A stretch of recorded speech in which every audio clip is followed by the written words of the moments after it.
Welcome back to Creative Bath, the podcast for anyone interested in being more creative.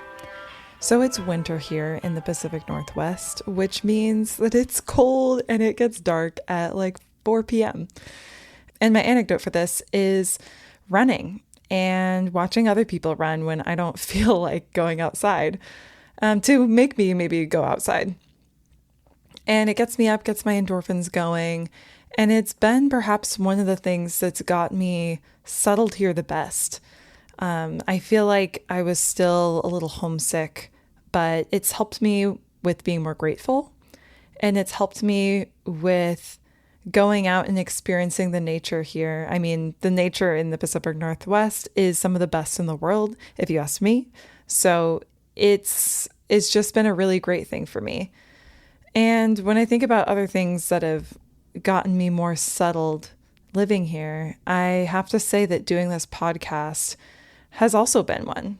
It's made me reflect and made me think about my career and where I want to go. And it kind of makes me pause every so often and really think about what I'm doing. And it's been really helpful. I can see the growth that I've had. In the beginning of creating this podcast, it was super rough. I'm not going to lie. There was a lot of self-doubt. There was a lot of, I don't know what I'm doing and for what. I just knew it was something I wanted to do. And it was this kind of rough process of getting it off the ground. Doing something is very different from thinking about doing something. So I've talked about this with my mom, where you have an idea in your head and you want to make that a reality at some point. But the moment you take it out of your mind is the moment that you lose some sort of control over it. It's the moment that it starts to become other people's thing, or other people's judgment can come and play into how you think about this thing. Or you start doing it and it's not very good and you have to work at it for it to be better. So it's definitely been a journey that's made me explore the topic of confidence, which is what I want to talk about today, because confidence is also, I've found, the key to my other creative hurdles.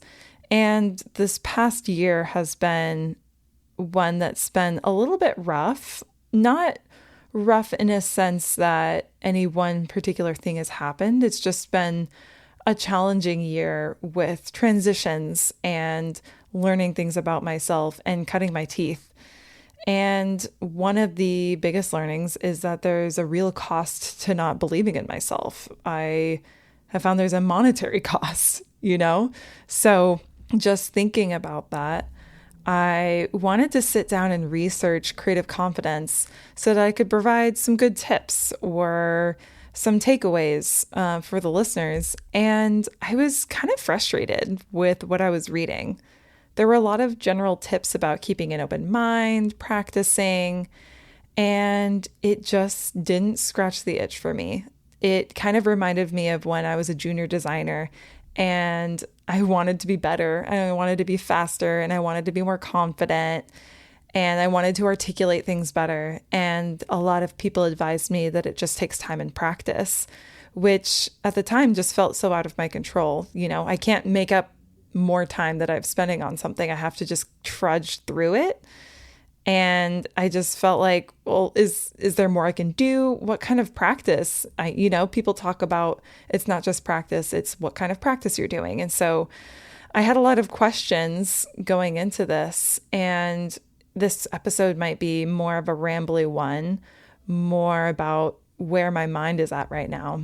But about a year ago, I worked on this project, and I'll keep everything about it anonymous, but I was presenting design work, and as I was presenting, the client stops me, and they were very unhappy with the work. They literally used the words "not creative" to describe the work that I was doing and like me as a person, and it was like the worst thing you could hear as a creative. And it absolutely shook my confidence. And the worst part was that I knew it wasn't my best work. There were factors out of my control. I don't need to get into it here, but I also hold myself to a high standard for what I do. I want to deliver the best design work that I can. It had me thinking about just the process of design and this middle moment of when things just don't quite feel right. And it just reminded me of when I'm at near the end of a middle of a project and I can feel a little doubtful or something isn't just sitting right.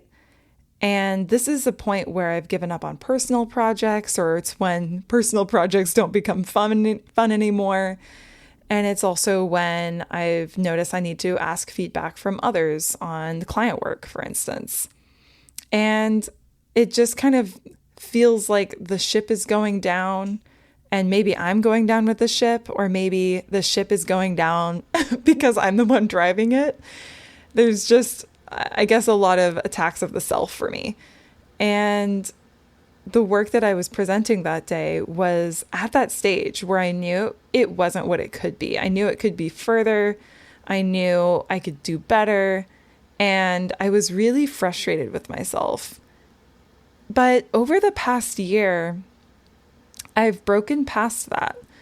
And the biggest takeaway is a bit simple, but it's this: the moment that I feel funky working on a project, I'm in the middle phase, it's a natural stage of the project, and it's not about me. It means that the project needs adjusting. It's not quite right, and it doesn't have to do with my value as a person or a creative. In fact, it's a moment that makes me recognize that I can trust myself, because I know when something I'm doing isn't my best. And maybe that's advice that I've already been told, that you just have to separate yourself from the work that you're doing. But when you feel that doubt, when you're judging yourself, it's easy to slip into the fear of judgment. And the thing that we're all trying to avoid is being judged. So when you're judged by a client, a boss, a close family member, that stuff can really stick. Especially when they say something that your inner demons literally said. So I'll leave you with this quote by Rick Rubin from his book, The Creative Act. Doubting yourself can lead to a sense of hopelessness, of not being inherently fit to take on the task at hand. All or nothing thinking is a non-starter. However, doubting the quality of your work might, at times, help to improve it. You can doubt your way to excellence. So it was a bit of a rambly one, maybe even a bit of a short one today, but I hope that this was helpful for you in some way. If it was, please like and review. And this will be the last episode of the year, but I'll continue with season 2 next year. I'll catch you next time.